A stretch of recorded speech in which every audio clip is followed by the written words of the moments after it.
my first event at Startup Grind. I'm so inspired to do more, to be better. And yeah, I'm looking forward to more events and more inspiring and more motivation from all of you guys. Today I'm motivated and encouraged.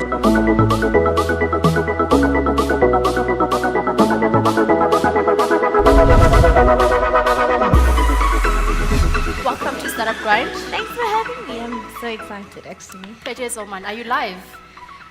I think so. But we're live. I'm trying to do the celebrity thing. I just don't know how people do it. Hey?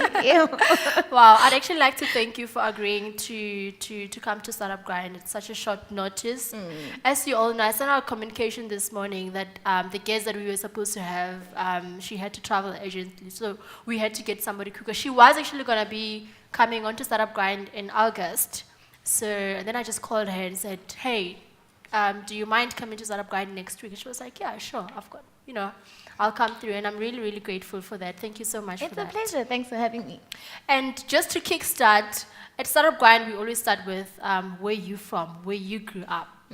For you, where did you grow up? And how was it like growing up back in the days when you were still a little girl? I grew up in a tiny town. Sorry, I think this keeps on falling off. But anyway, I grew up in a really, really tiny town. It's called East London in the Eastern Cape. Mom was an admin clerk. My father was a teacher. So I'm the youngest of three. I've just been there my entire life since I was 18. Well, actually 19. And then I moved up this side. I went to UJ, studied Economics and Econometrics. Okay. Finished my last year in 2013, graduated in 2014 May. And I just sort of hit the ground running since then. Nice. And then the beginning of your career, where did it all start? Are you from corporate, or you just went on to start as an entrepreneur, or how did it all begin? It all began when I was 11 years old. Oh my God. You know when people say I started singing when I was 3? 2 or 3, yeah. Informally, it began at 11. So I've always had an entrepreneurial affair, from selling popcorn to kids and all of that. So I remember this one time, I really, really wanted my first cell phone at 11. It was a Motorola T190. My parents were like, what are you going to do with it? You're like 11. Who are you going to call? I was like, no, I want it. They're like, no. So I sat them down and I was like, listen, if I can raise half of this amount of money, you will give me the other half and we'll buy this cell phone. They're like, sure. They didn't think I could do it. I sold popcorn. I sold some of my books. My parents weren't happy. But at the end of the day, I was like, okay, here's half of it. It was in coins. It was in 10 Rand notes. It was such a mess. But I was like, here's half of it. Now you hold up your end of the deal. That's literally, I think, how I started. But ever since then, I graduated from varsity. Before I graduated, I got a 9-month contract with a company called Philip Morris International when I was doing the informal marketing for 9 months. And then I think from there, I got a job. After the 9 months was over, I got a job still within the marketing space. Funny enough, because I've got an economics background. Still within the marketing space, I was there for 3 months. I quit. I went somewhere else. I was there for a month. I quit. I went somewhere else, and I was there for 14 days. But in the 14 days that I was there, I actually got my first client. So how I got my first client is I was actually at a co-working space like this when co-working spaces were still starting out. Yes, yeah. So I say to the owner of the co-working space, your space is so beautiful. Why do more entrepreneurs not know about it? It's really affordable. I think at the time it was 1.5. You get free Wi-Fi and all of that. Why don't more people know about it? He's like, how? I'm like, well, we could try the whole PR and social media thing. He's like, okay, do that. I'm like, just to let you know, I have no experience. You would be my first client. I do not have a registered company. So just so I'm putting my cards on the table. He's like, sure. It was a Friday. Yeah. Then on Monday, he's like, bring me a proposal. So the whole weekend, I'm sitting and thinking, I don't know how to drop a proposal. I'm not a business owner. I was just trying it out. I was trying my luck. Up until an hour before the meeting, went on Google. I don't know what I wrote, but I basically wrote what I wanted to do for them. He's like, okay, cool. When can you start? I was like, seriously? He's like, no, when can you start? So ever since then, that was my first client in 2014 October. Wow, okay. And then, do you have any formal background in working for somebody, like waking up in the morning, 8 o'clock, and coming back at 5? I think combined, working for someone else was probably 4 months and 14 days. I had a boss for 4 months and 14 days combined, yeah. Why? What went wrong? Why couldn't you stay longer? I'm sorry, I'm probably like that. I was like that. I don't think I've had a job for over 6 months. But I'm always fascinated when people say that, because it means that there must have been something that didn't sit well with you while you were still an employee. What was it for you? Was it because you had an itch for entrepreneurship, or what was it? I think at first, you know, when you feel something but you don't quite recognize what it was, but it was never enough. And the fact that I'd have to climb the corporate ladder was never enough. And especially looking at our landscape in South Africa of females, especially black young females that actually make it to exec level. Yes. You know, I didn't want to wait till I was 40 till I could say I'm earning, I don't know how many zeros in a month. Yes. I wanted to do that for myself earlier, and I wanted to also be an example. So I remember the last job that I had, that I stayed 14 days at, we would, I'd be done with everything by 1 p.m. Like I'm done with work and I'm just sitting there and I'm on Google and I'm thinking I'm wasting my time. Yes, At the time I was 22 and I'm thinking I'm wasting my time. There's so much more that I could be doing. And I tried talking to my boss. I'm like, hey, can you maybe get me like a modem or something? I work from home. Make sure everything's delivered just so I can do something else. He wasn't flexible to let me do that. So it was just, like I felt like I was wasting my time. Then the next day he would come in, change everything that he said we must do 2 hours before. I couldn't take it. And everyone in that work environment was so tense. They were too scared to challenge the boss. Up until, I think one lady almost got a heart attack when I went to the boss's office without knocking, and I just walked inside. I was like, hey, we need to do this like that. And with things like that, me and the boss used to fight so much, but he was so disappointed when I was like, you know what, I can't be here anymore. This is not for me, and I'm pursuing something else. So most of the time, I had to schedule my meetings like at lunchtime with my new client when I was there. Quickly go see them at lunchtime, and then go up again to the office and do nothing. So I hate saying this, but I ended up using company resources. Every single day without fail, I was done by midday. So I was like, okay, I'm here till 5. Use company resources from 12 till 5 p.m. to service my clients and make sure that I invoice. And my clients were paying me more than I was being paid in my 9 to 5. And I didn't have to be with my clients every single day. So I was like, something needs to give. Something needs to change. Yes. And your first company, was it a PR company? My first company was a PR company, the one that I'm still very much operational in now. Yes, wow. Okay. It's been amazing. It's just learning and learning and learning. Yes, yeah. But then how did you then get clients? Because I can imagine it could be so difficult for somebody who's so young and so, tapping into the industry. And there's quite a lot of PR consultants or PR agents, like literally every street corner. But how did you, because I know I told you earlier on, I've always known of you. I've always been following you on LinkedIn. And you're one of the most proactive, hate to say this, black-owned female young PR firm out there, which is very recognized. But in the beginning of it all, how did you get clients? How did you make sure that you have clients that you're retaining, that are keeping the business sustainable? I think I'm very grateful to my first client. Because most of my referrals for like a good 2 years were from my first client. They'd say, hey, a friend of mine has a tech company, he needs PR. A friend of mine has, my mom's friend, he'd actually even refer his parents' friends and all of that. So that was so amazing. And the fact that, for me, he could take us on, me at the time, without having any experience whatsoever and being so honest about it, it was so amazing. So I think once you decide to do something, the universe will then just make sure that it happens. I'm a firm believer in that. So it was referrals. Even now, 4 years, almost 4 years in October down the line, it's still very much referrals. But now we're just pitching more actively for business, going for the bigger clients that we want. But it's been referrals, being active on social media, stalking people. I've stalked people on social media. When they don't answer emails, you're like, oh, okay, this person's going to be at that event, so let me go to that event. I know exactly what you look like. Introduce myself. Yes. So it's been very unorthodox. Wow, amazing. It like that. And, I think we use the word loosely, or the phrase loosely, public relations. How would you best describe it? I think in the simplest form that I can describe it as is that it's a way of reaching your target audience and creating a trustworthy brand using different communication tools. That, because public relations is all about communications in the simplest form. That's Yes. what it is. And then for a small business, do you think a small business actually needs to have, like a PR strategy of some sort, or that can be done perhaps towards the end or in the middle of you running the business, or is it something that must be structured as the business starts?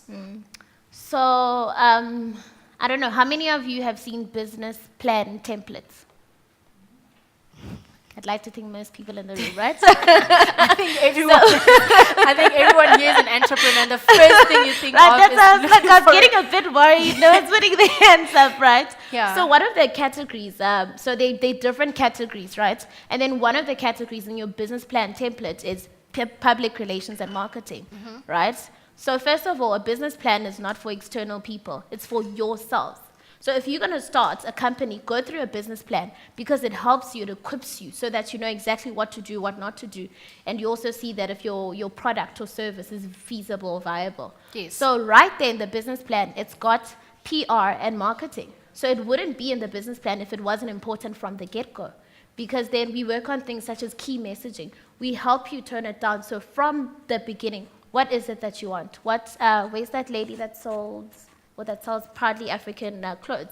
So what is your unique selling point? Because there's lots of other companies like that. But how are you different? Who are you targeting? So we help you streamline that before you actually get to communication tools and talk to people. Because once you can hone that in to say, what is your key messaging? And that exact same key messaging has to be interpreted exactly the same no matter where you are. So I'm in Joburg. I need to know what your company is about. I am in Hong Kong. I'm speaking a totally different language, but I need to know that we are saying the same thing if we had to interpret it in English. You could be in Nigeria, but we need to be saying the same thing. So PR is very important right from the beginning. It's just that there'll be different levels of it, and that's what people don't understand. Yes. And then with regards to, you always hear people saying you must have a press pack. Okay. What is that and what goes into a press pack? A press pack, well, it's a digital or hard copy advertisement of your own company, if I may put it like that. Okay. So it's a company profile that's more graphic related, and then it gets straight to the point. What is it that your company does? So in a press pack or media kit, it's very important to say what your why is. Why does your company exist? Sorry, I really liked your idea about the clothing thing, so I'm going to keep on referencing to you. Yeah. So why does your company exist? Because we need to have more proudly African products. Yes. And you need to get straight to the point. So remember, a press pack is called a press pack because you're going to send it to journalists so that hopefully they might feature your company on their digital platform, television, radio, whatever it is. So it has to have, number one, your why. That's very important. Number two, it has to have your marketing and branding material. Now, your marketing and branding materials, your logos, your collateral, whatever you use that you market visually, it has to be there. Yeah. And if you have been featured before on a media platform, so your podcast, if you've been on radio before, a link, if it's a digital copy, has to be there. Or you attach a podcast if you can't get a link. Or if you've been featured on the New Age newspaper, you have that PDF document that's there. So that's very important. Because then if you submit that to a reporter, it means that if the New Age could see something credible and newsworthy from you, then they might think about also featuring you. So basically, you just have to be very relevant, straight to the point graphics, because journalists don't like reading, and show them that you've actually been on other platforms. Yes. And then now, let's talk about bad publicity. You always hear people saying there's no bad publicity. I mean, is that true? I mean, I can't handle it if it happens to me. You hear people saying there's no bad publicity. Do you believe that is true? Okay, so this is very close to home because I had, in my close to 4 years, I had my first crisis management situation where a client of mine's reputation and credibility was basically dragged through the mud on social media by a very influential organization. So imagine you waking up in the morning and the first thing you see is your tweets are going crazy and your mentions, and you look at the organization and you're like, what? And you're trending, you know. A client is calling you, they're like angry because they don't know what to do. They want to react, but you know, you can't. You have to sit them down. You have to calm them down. So what we ended up doing is we looked at my client's following. It wasn't as large as the opposing organization's following. We're like, actually, this client of mine, yeah, we've gathered momentum, but they're not that well known. We turned that around. So the bad publicity was based on lies.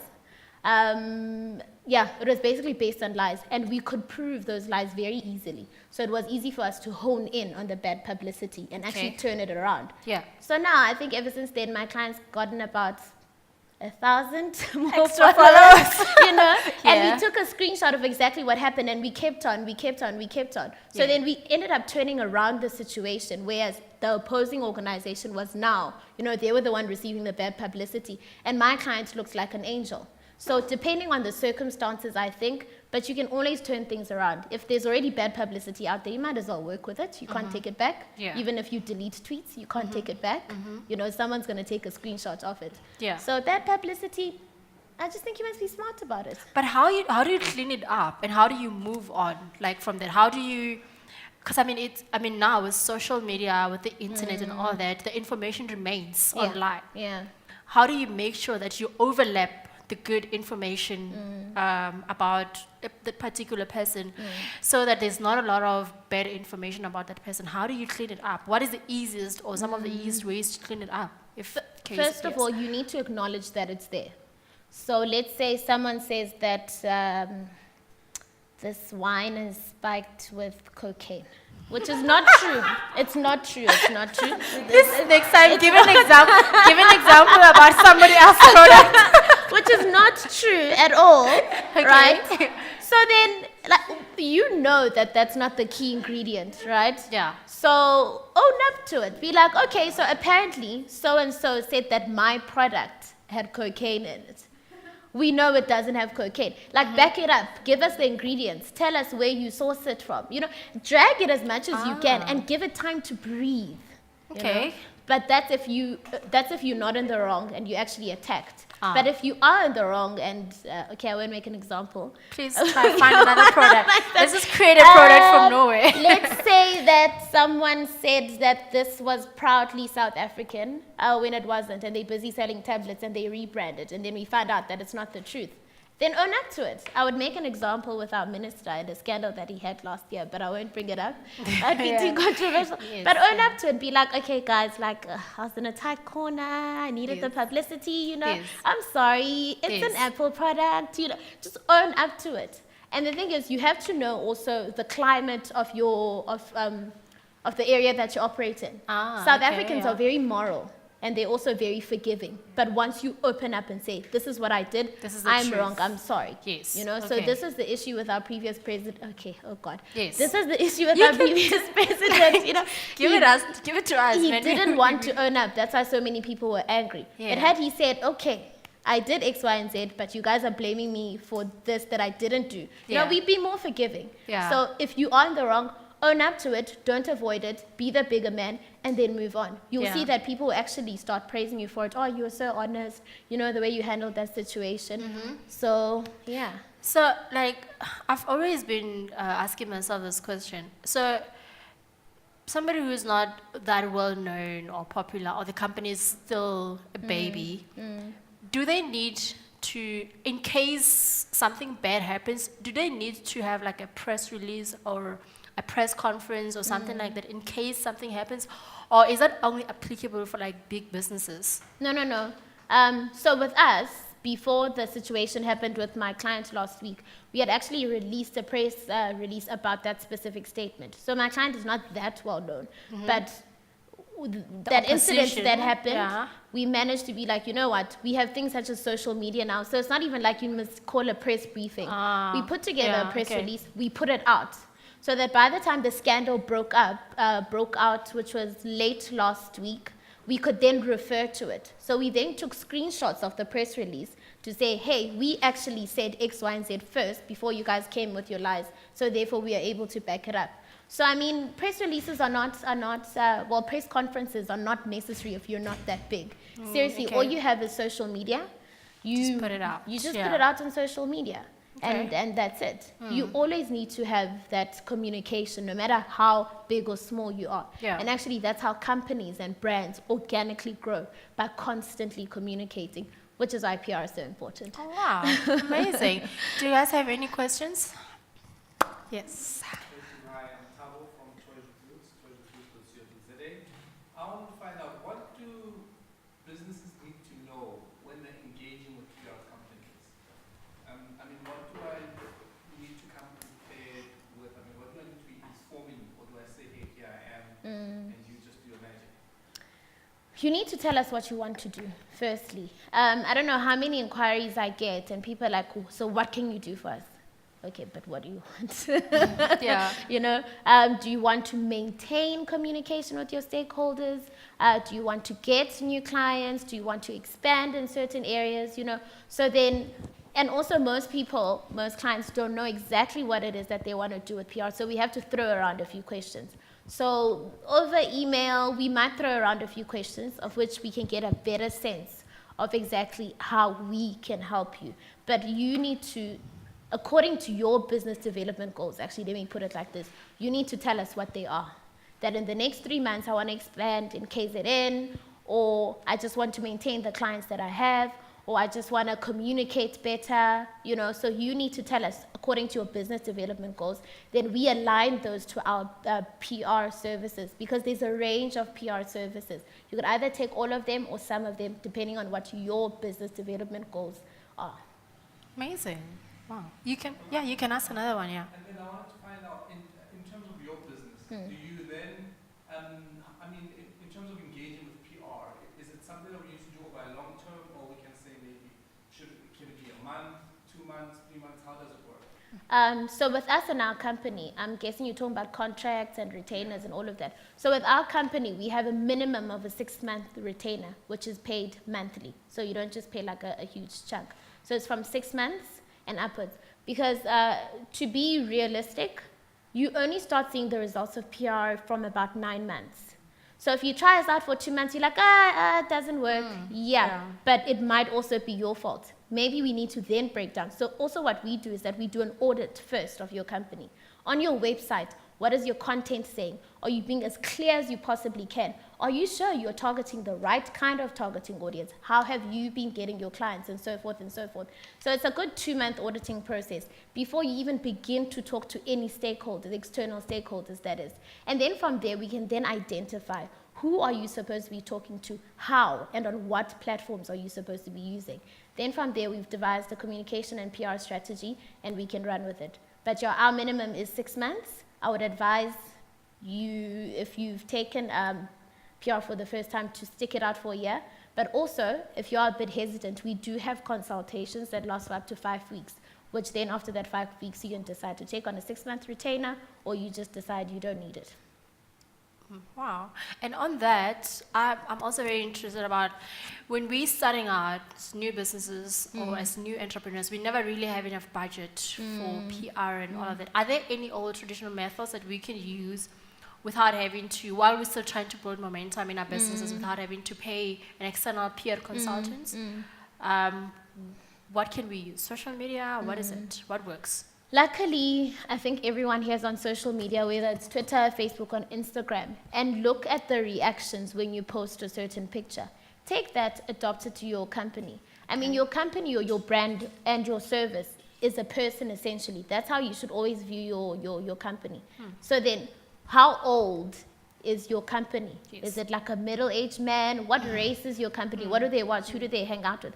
If you can think of your company as a person, you'll then know who their friends are, which is essentially the clients that you're trying to get, and then take it from there. But if you can't yet afford a PR company, use social media, use it, and just use it. You know, you can also listen to the radio. I'm sure you guys are entrepreneurs, so you listen to your Power Business or Metro FM Talk with Rams on a Tuesday. Find out, hey guys, how do I get on an interview? Because not everyone that goes there has a PR company. So taking some initiative. You are taking on a second job on top of the fact that as an entrepreneur, you wear like 5 or 10 different hats at the beginning. Yes. But it's something that if you get right from the beginning, you can make it work without hiring us, essentially. Oh. And then some of the online, some of the other, would you perhaps recommend some of the automated social media tools for PR? Like adverts and all of that. Yeah. I'm going to be honest with you, Facebook lies to you so much about adverts. Unless you really have like a huge, but you know, they're like, you can advertise for like 70 Rand for 3 days and you'll be able to reach Target 3,000 people. I've done that for an event, and then afterwards I was like, I could have taken that 70 Rand, bought data and hotspotted myself and been on my iPad the whole time, Yeah. sending emails to people, you know. Yeah. But the people love generic and authentic content. And that content is the content that you put on your social media handles, so on your Twitters, on your Facebook, and on your Instagrams, because that is authentic. Because I know an advert. I mean, okay. You can tell. You can tell. And I mean, a lot of times, I personally get turned off by sponsored adverts. No matter how cool it might be, but then I'm just like, almost like you're trying too hard. Yeah, You know, because I feel like everything has to grow organically. So, but you wouldn't advise that people pay Listen, for I don't that? want to be sued by Facebook or anything. Don't have enough money, Facebook, I was joking. But try to spend time. I know it's very annoying and it's very time consuming, but try to spend time on your social media. Even if you spend time on the company's social media than your own personal one, but trust me, it's worth it. Even if you have like on Twitter, I have 546 followers, I think. But I can tell you right now that I've engaged with about a good 300 to 400 of them because they're all authentic. They are exactly my target audience. and Yes. It works. Wow. Okay, do we have any more questions? Yes, Maurice? Hi, thank you for being here. I've got 2 questions, and actually one of the questions is Beck and I have been talking about. Okay. The fact is that if you get the same person or the same brand that posts something really serious, they'll have no likes. But if they post something silly or stupid, then they'll get a lot of reaction. Yeah. So what's the reason behind the psychology behind that?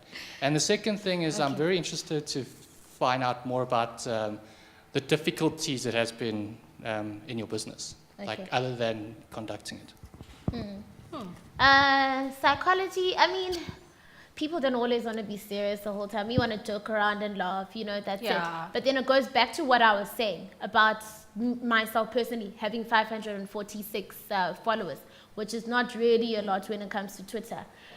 But what you must look for the most is engagement more than anything. From those 546 followers that I have, like I can get up to about 200 retweets, and you know that those are like-minded people. So we're engaging in a way. It's very easy to also like and then you forget about it, but it's stupid. But if you are sticking to your industry specifically and you are engaging with people and people like that, as low as the likes might be, as low as the retweets might be, it really doesn't matter, but as long as you're engaging with the right type of person. Because remember, at the end of the day, it has to be a sales conversion. That's the most important. So they like it, they laugh, but is it a sales conversion? No. But if you've got content that people want in your target audience, that could possibly be a lead. I mean, what stops you from then DMing them and say, hey, I've been seeing that you've been retweeting quite a lot. Are you interested? Would you like to meet? And then that could turn into a lead. Versus 1,000 people when you're like... who are just liking. Who are just liking. Yeah. And then, some of the hurdles that we've had, was going to be here till tomorrow.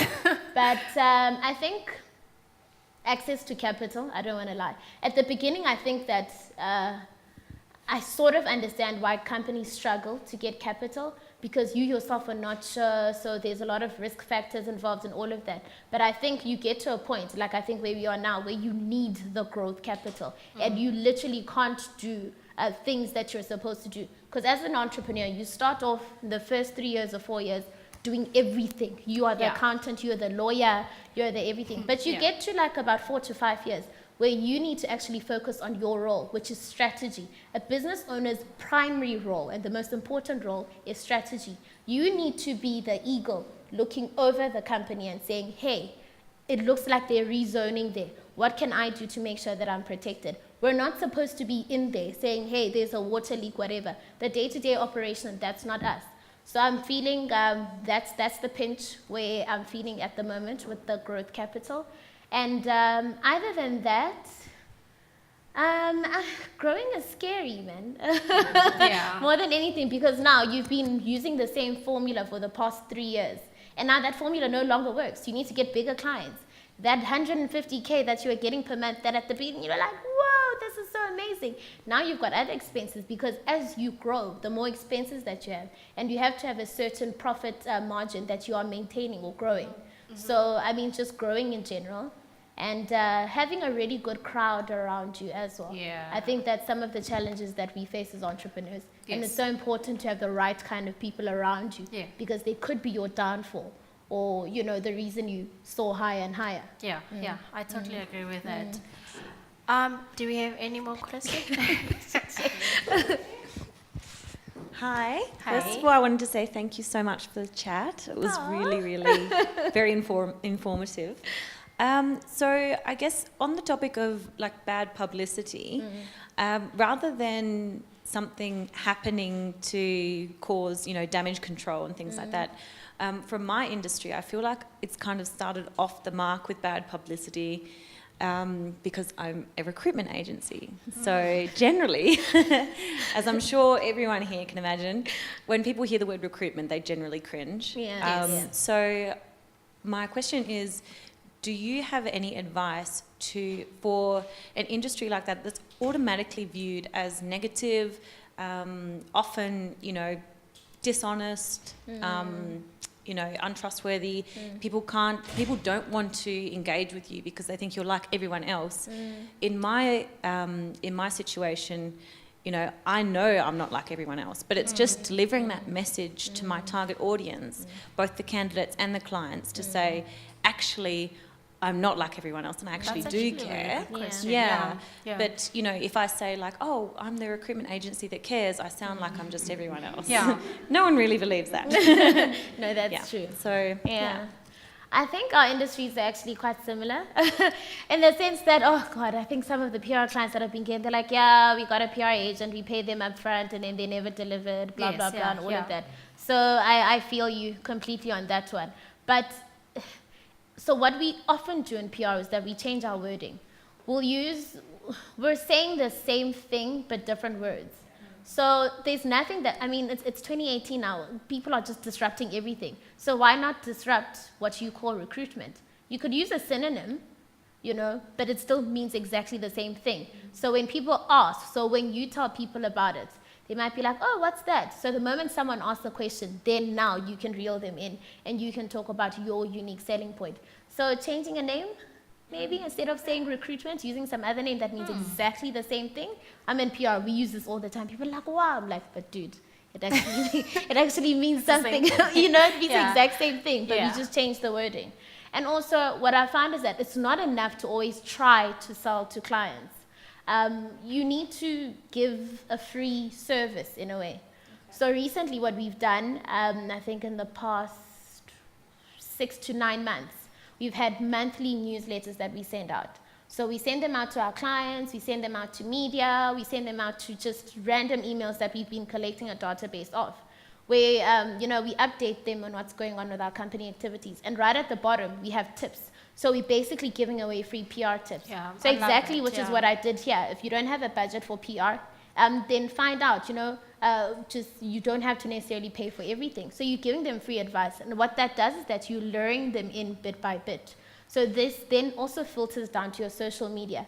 I know we have Tip Tuesdays, you know, where we put maybe 3 posts or 4 posts or 5 posts in a day, where we give people tips on how to handle their own PR.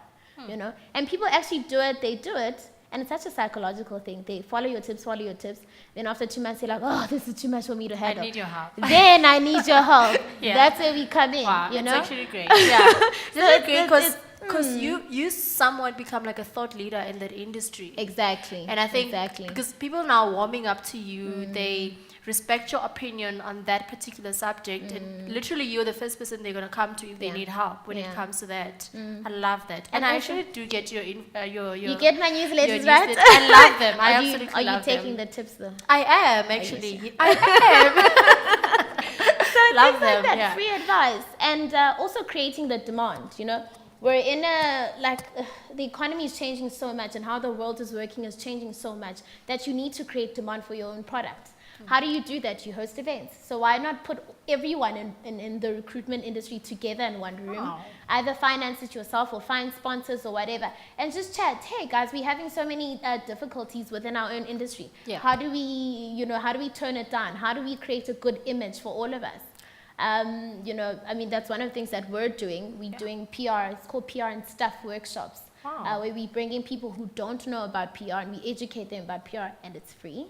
And then also just other PR agents in the field. We just bring them together and chat, because you also need one another. And as much as, yes, you're saying you're not trying to be like everyone else, but you also need to collaborate within your own space. And I think that's more important for your growth and also your sustainability. Yeah. Wow. Okay, thank you so much. Yeah, wow. Okay. Do we have any other questions? Oh my God, we're running out of time. No. Okay.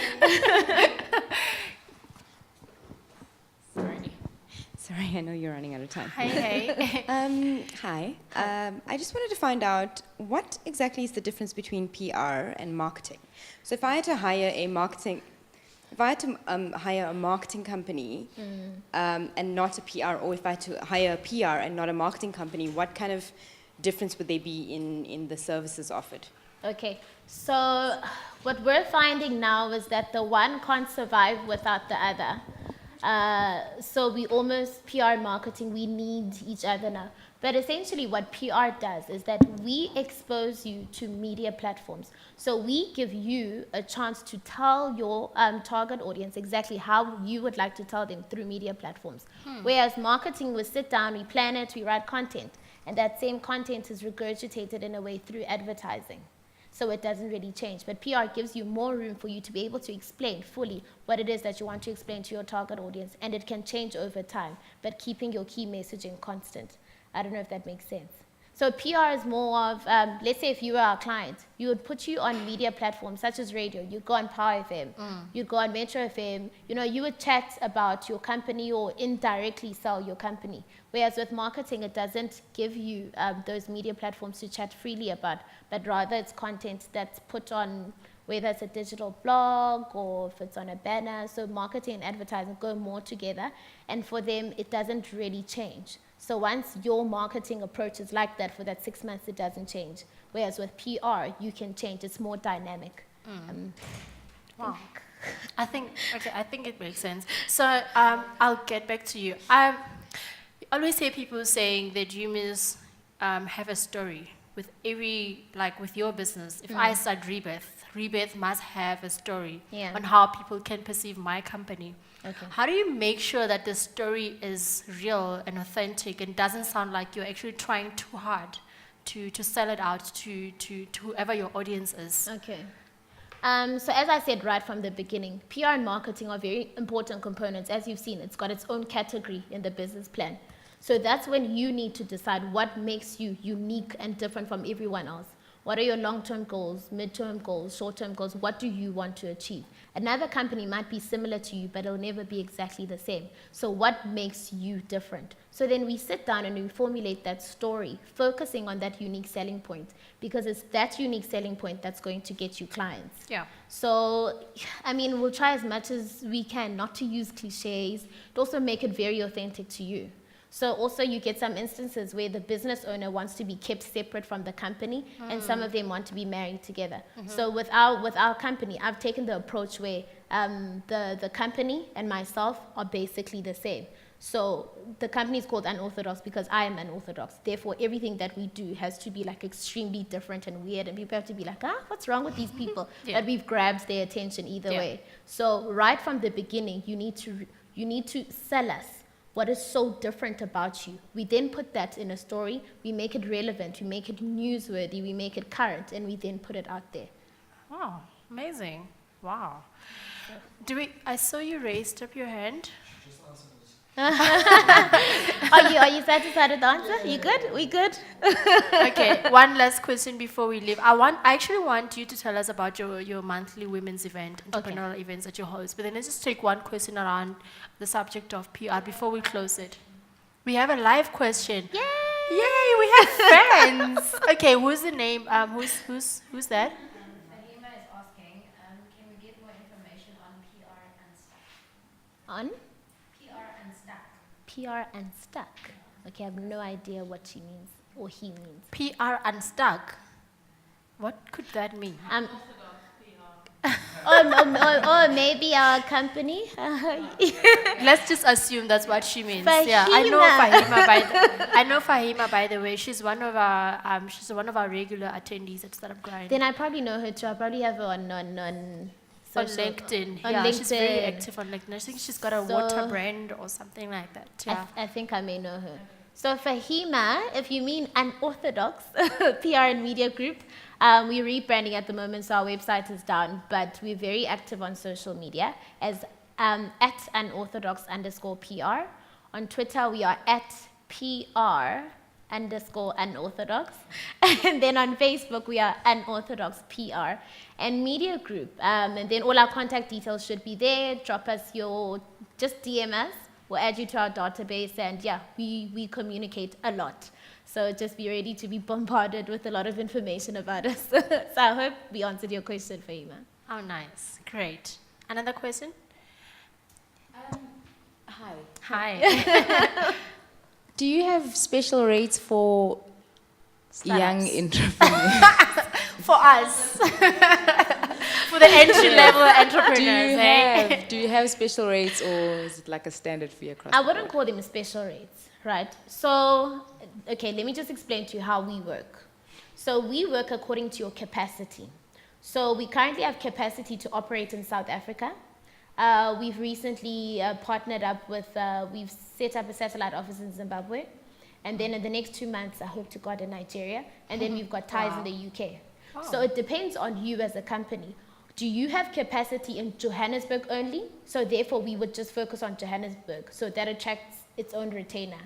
Do you have capacity in Gauteng?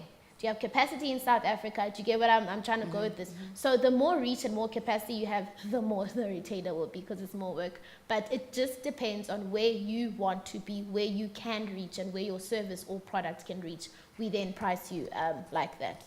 So which is, I think, is quite fair. Okay, but I mean, if I'm a startup and my scope is the whole of South Africa, and I'm a huge business and my scope is throughout South Africa, Yeah. would there be a difference? There would be a difference. No, there would be a difference. I mean, we were once, well, we're still a startup, but, you know, I like thinking of myself as the lion and not, As you should. and not the kitten.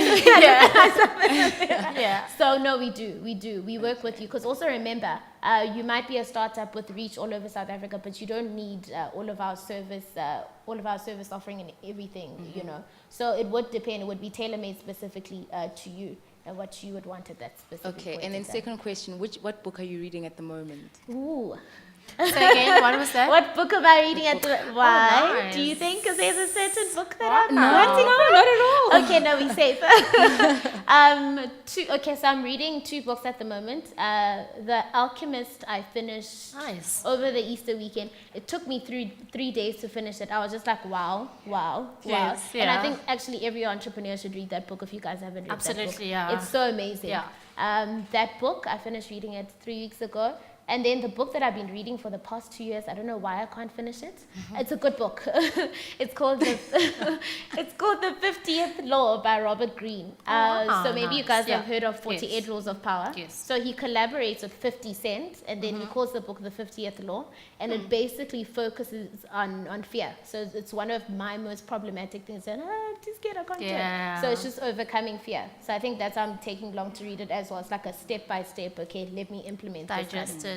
But yeah. it's amazing. Also, if I could recommend something, The Power of One. Yeah. It's written in a fictional manner. I don't like self-help books. It's written in a fictional manner. But if you can read it properly, there's so much and so many good lessons that you can take from it. It's fine. Is it Amazing. The Power of One. I have no idea. We'll Google it. Just go on Google. I can never remember. I all think the- I've seen it. The blue cover, right? Yeah, there's one where Yes. there's a blue cover, then the other one is like orange and orange whatever. and yeah. Okay. So- I've Okay, seen it. just one last one. You're taking my job.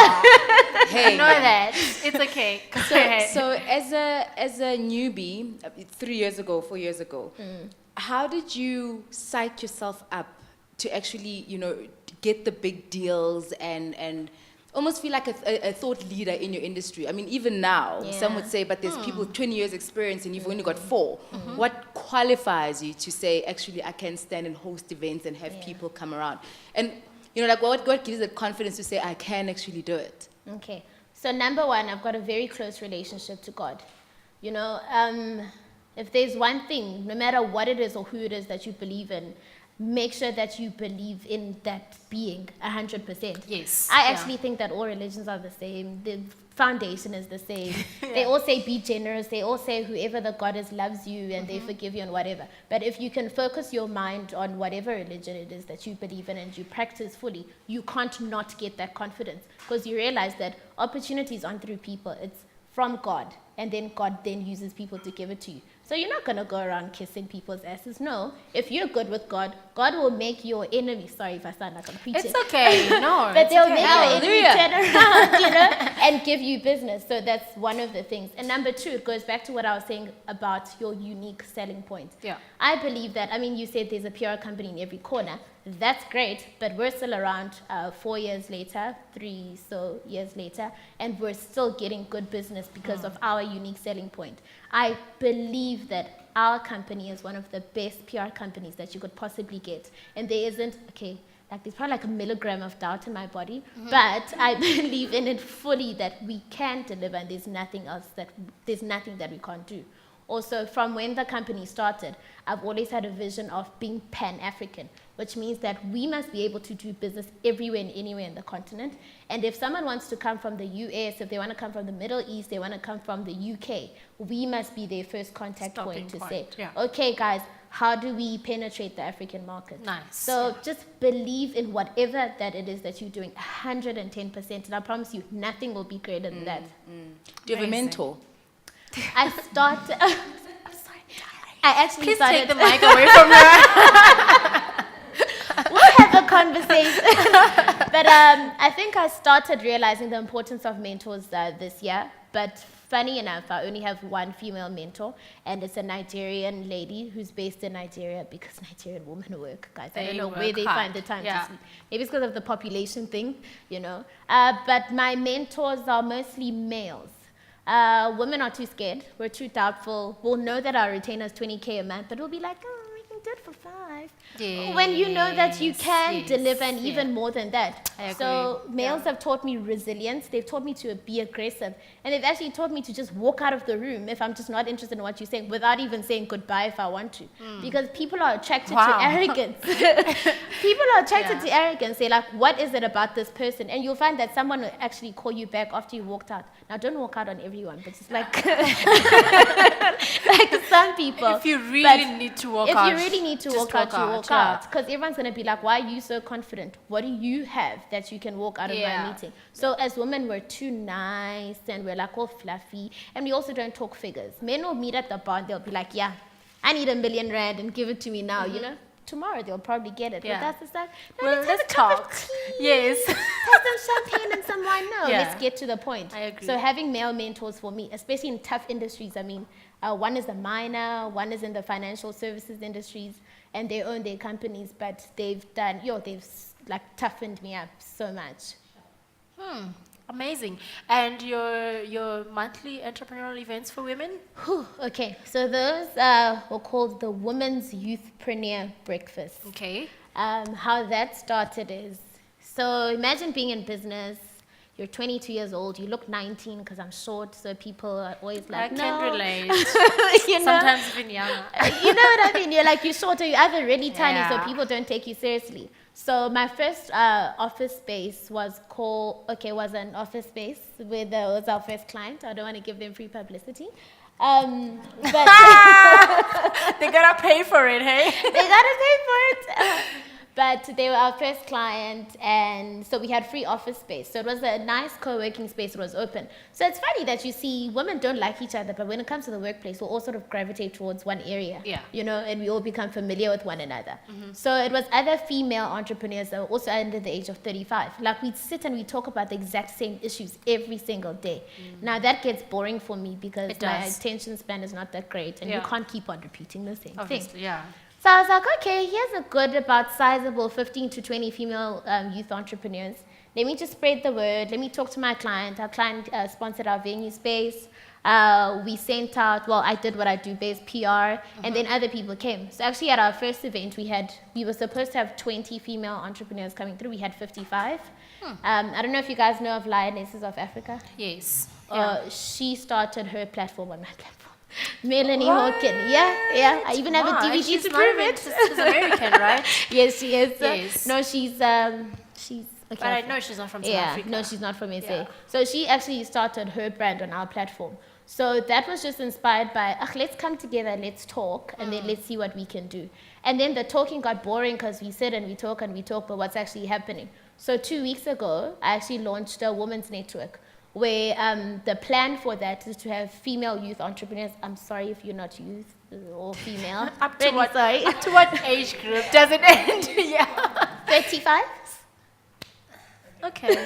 So I'm sorry if you're not And then female. if you look younger, go to the gym. If you look young, Eat healthy. you can come on our advisory board. Okay, fair enough. That's fair enough. So I decided, you know what? I have this crazy idea that all females that are youth, that are entrepreneurs on the continent must all work together.